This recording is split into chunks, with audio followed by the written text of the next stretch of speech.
παϊδάκια από αρνάκι γάλακτος σας έχω δείξει, θα το βρείτε στο παραπάνω link. Όπως επίσης σας έχω δείξει και παϊδάκια πρόβια, και αυτό θα βρείτε στο παραπάνω link. Σήμερα έχω παϊδάκια από αρνί μεγάλο, 8 μηνών. Δεν είναι ούτε πρόβατο ούτε μικρό αρνάκι του γάλακτος. Είναι κάτι ενδιάμεσο και είναι εκλεκτό. Πάμε να δούμε πώς θα το ψήσουμε, απλά και χωρίς πολλά.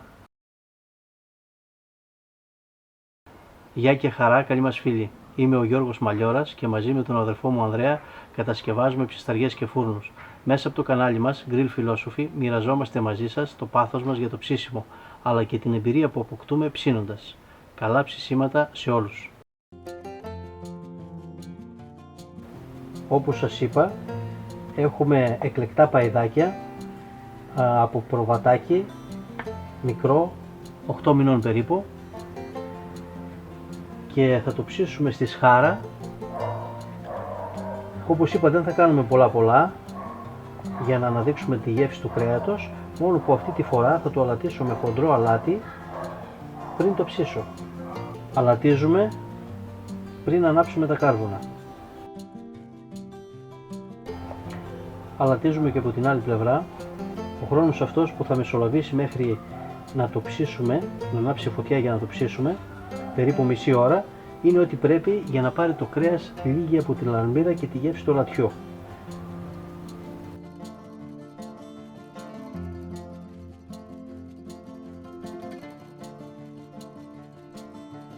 Πάμε να ανάψουμε φωτιά. Βαμβάκι με ενόπνευμα στην κορυφή.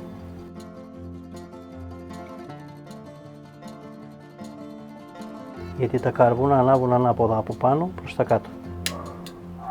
Εύκολα, γρήγορα και χωρίς καπνό.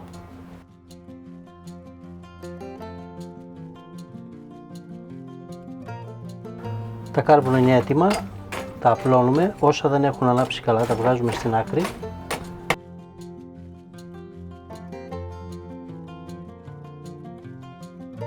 Η φωτιά μας είναι πολύ δυνατή, γι' αυτό θα ρίξουμε λίγη στάχτη. Είμαστε έτοιμοι για να ψήσουμε. Σε καθαρή πάντα σχάρα θα βάλουμε τα παϊδάκια μας.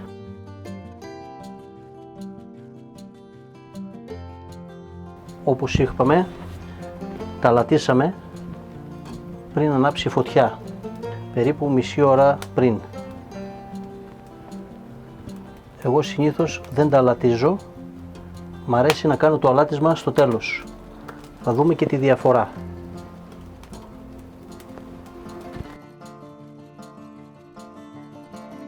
Γυρίζουμε πολύ γρήγορα στην αρχή.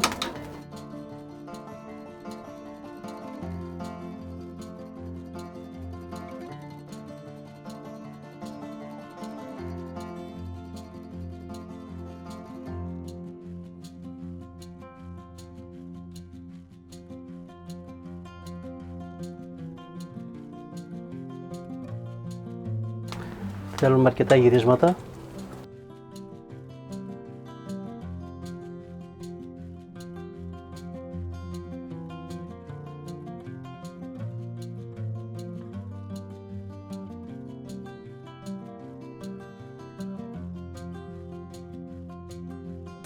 Όταν ψήνουμε σε σχάρα είμαστε σε εγρήγορση.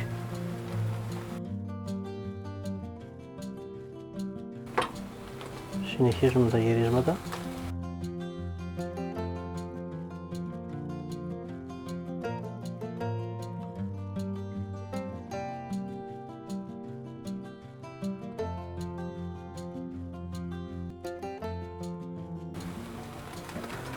Δεν χρησιμοποιούμε πυρούνι για να μην τρυπάμε το κρέας.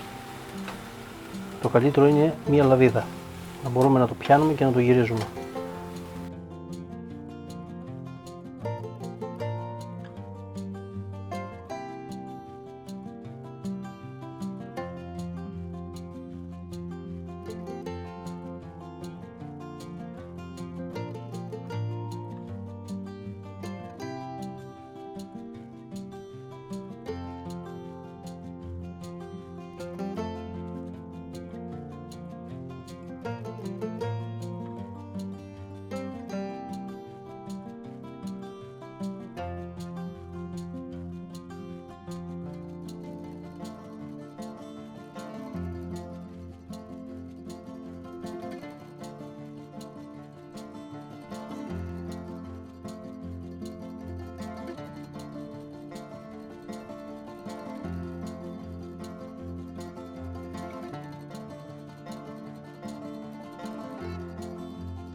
Συνεχίζουμε τα γυρίσματα ώσπου να πάρουν καλό χρώμα απ' έξω.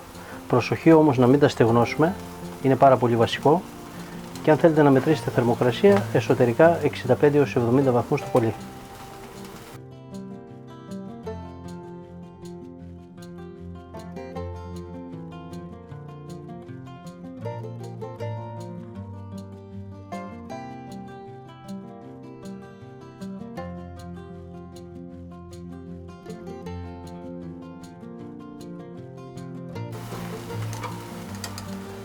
Αυτό είναι το χρώμα που θέλουμε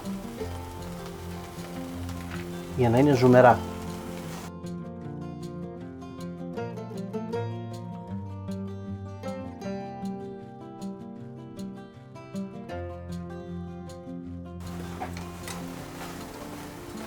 Σιγά σιγά θα βγουν όλα.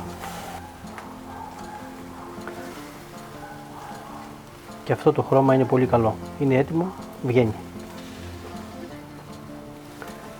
Συνεχίζουμε τα γυρίσματα στα υπόλοιπα.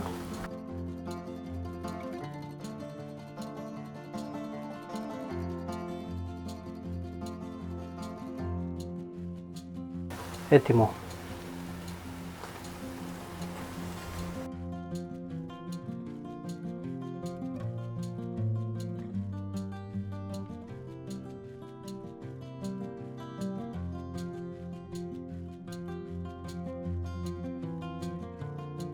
Που σκεπάσουμε για 5-6 λεπτά, ξεσκεπάζουμε και είμαστε έτοιμοι για τη δοκιμή μας. Θα προσθέσω εγώ λίγο ακόμα αλάτι με λίγη ρίγανη στο τέλος, γιατί μου αρέσει πάρα πολύ να συμπληρώνω αλάτι στο τέλος, και κανονικά εγώ δεν βάζω αλάτι πριν το ψήσιμο, αλλά αυτή τη φορά έβαλα για να δω και τη διαφορά. Για να δοκιμάσουμε.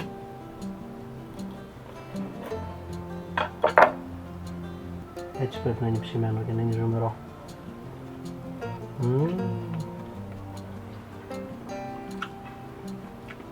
Και άλλο.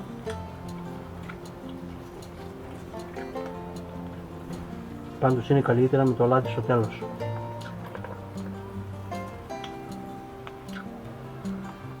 Πάω να σερβίρω για τους υπόλοιπους. Οικογενειακή υπόθεση σήμερα.